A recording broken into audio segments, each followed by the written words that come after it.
છોટાઉદેપુર જિલ્લામાં આંબાની વાડીઓમાં અને આંબાના વૃક્ષો પર મોર લાગ્યા હતા. એ કાળા પડી જતા 50% કેરીનો પાક થશે તેવું ખેડૂતો અને કૃષિ વિભાગના અધિકારીઓના અનુમાન. આ વખતે વાતાવરણમાં વારંવાર પલટો આવતા કેરીના પાકને ઘણું બધું નુકસાન થયું છે. છોટાઉદેપુર જિલ્લાના નસવાડી, બોડેલી, કવાંટ, સંખેડા, પાવી જેતપુર, છોટાઉદેપુર આમ 6 તાલુકામાં આવેલા છે, જેમાં ખેડૂતો દ્વારા અમુક વિસ્તારોમાં આંબાની વાડીઓ પણ કરવામાં આવેલી છે અને ખેડૂતોના ખેતરમાં આંબાના મોટા પાયે વૃક્ષો પણ છે. જ્યારે કેરીનો પાક ફળોમાં રાજા તરીકે ગણવામાં આવે છે.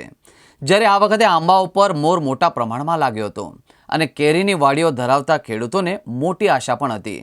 પરંતુ વાતાવરણમાં અચાનક ભારે પલટો આવતા આંબા ઉપર લાગેલા મોર કાળા પડી ગયા છે, જેના કારણે કેરીના ફળ લાગ્યા નહીં અને કેરીનું ઉત્પાદન 50% થઈ ગયું છે. ત્યારે ખેડૂતોના જણાવ્યા મુજબ વાયરસ જેવા રોગ આવ્યો છે તેવું લાગી રહ્યું છે. કૃષિ યુનિવર્સિટીના વૈજ્ઞાનિકો તપાસ કરી રહ્યા એ જરૂરી બન્યું છે.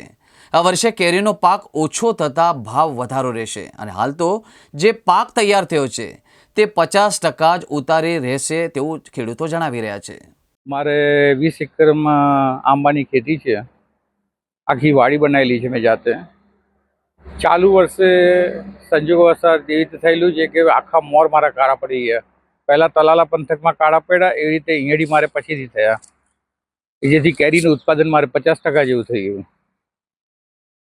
એટલે કેરીનો ઉતારો આ વર્ષે ઓછો આવશે, ભાવ પણ ઊંચા રહેશે. કઈ રીતનો રોગ છે તમારા હિસાબે, શું લાગે છે? આ વાયરસ છે અને આખો બોળ કાળો પડી ગયો અને આ ગ્લોબલાઇઝેશનના લીધે આ વસ્તુ શક્ય બની હોય.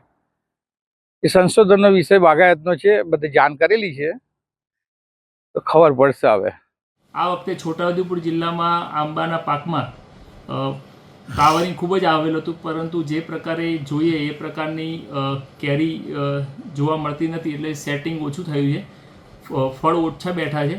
એના પાછળનું કદાચ કારણ જોવા જઈએ તો હવામાનલક્ષી હોઈ શકે, કારણ કે જે દિવસનું તાપમાન અને રાતના તાપમાનમાં જે ફ્લાવરિંગ વખતે તફાવત જોવા મળતો હતો અને હવા સૂકું વાતાવરણ જે જોવા મળતું હતું એના કારણે કદાચ ઓછું સેટિંગ થઈ ગયું હોય એવું જોવા મળે છે.